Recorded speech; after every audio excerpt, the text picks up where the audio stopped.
Childhood was interesting in the fact that we were what they call today migrant farm workers. A lot of people thought that was a very, very strenuous life for kids, but it taught me a lot of values.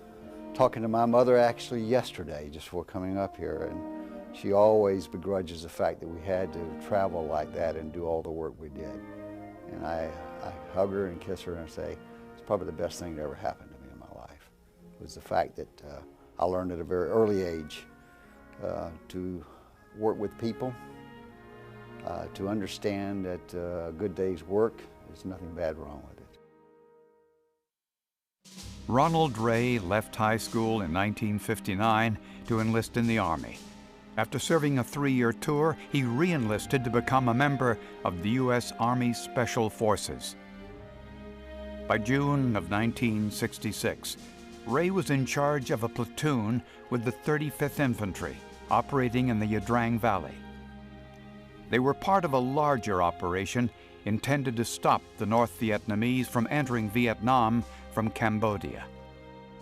And basically what we were trying to do is set listening posts and outposts along the Cambodian border to monitor infiltration of North Vietnamese troops into the central highlands of Vietnam.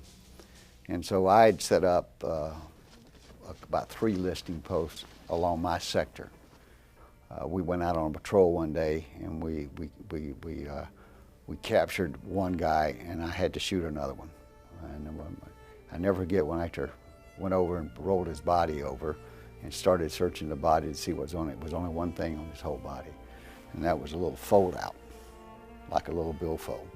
And on one side of it was a picture of a lady, and on the other side was a picture of a kid. And that to me brought back to me, you know, what war is all about. I mean, it's actually, and that's something we all have to think about as individuals in life, is that the fact is, war is an inhumane act. And it takes the lives of the most precious asset, and that's our young. After about the 3rd or 4th day, we discovered a number of large trails being cut within my sector. I had the suspicion of being an old country boy that there was something going to happen in my sector, and I kept telling the company commander, who was in the lower part of the Yadrang, and he was totally convinced, no, it wasn't going to happen where I was at, it was going to happen where he was at, like he had did the year before in '65. So what I did do, though, I beefed up one listening post where the big trails were being cut along the stream bed and trail crossings. And I sent out a patrol that went along that area, and I told the patrol to stay there with that listening post that day. I just felt something was going to happen.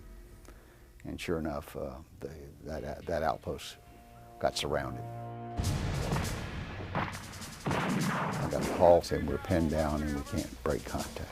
So I had a decision. I called my company commander, called everybody, said I need reinforcements. They still said it's just a minor probe. I said, no, I don't think it is. It's a big push, and I'm going to get my troops. Then we took off through the jungle, heading toward the location. We had to fight our way into them. And so we broke through the lines, got to my unit that was surrounded. Sure enough, we had one guy hit in the head. Vincent Mueller was shot in the head. We were trying to do something with him, and by that time we had a machine gun or two putting a lot of directed fire on us, and I tried to get a squad to move in to knock out the machine gun, and the guys moved in and got pinned down. Only thing to do then was somebody had to get rid of the machine gun before it started killing all my troops, so I moved forward and knocked out the machine gun and 4 or 5 people with a shotgun and some grenades. Moments later, several of Ray's comrades were trying to evacuate the wounded when they, too, got pinned down. Ray went to their rescue, killing the attacking enemy, but not before they shot him in the legs.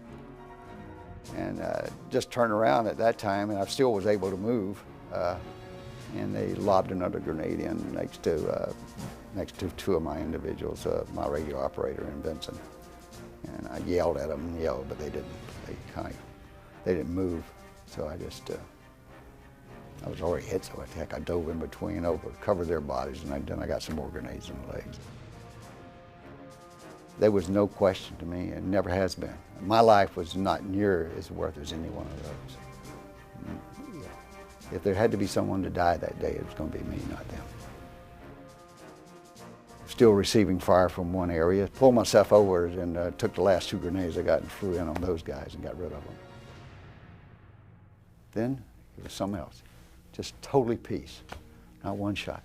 Couldn't hear anything. And there we were. Everything just seemed to stop.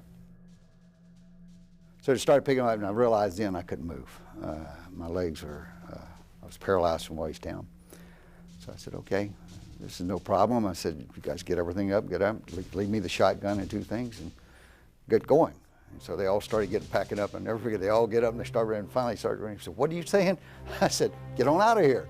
He said, what do you mean get out of here? I said, I'll cover you, just get out of here, don't worry about it. He said, no sir, I'm taking you with me.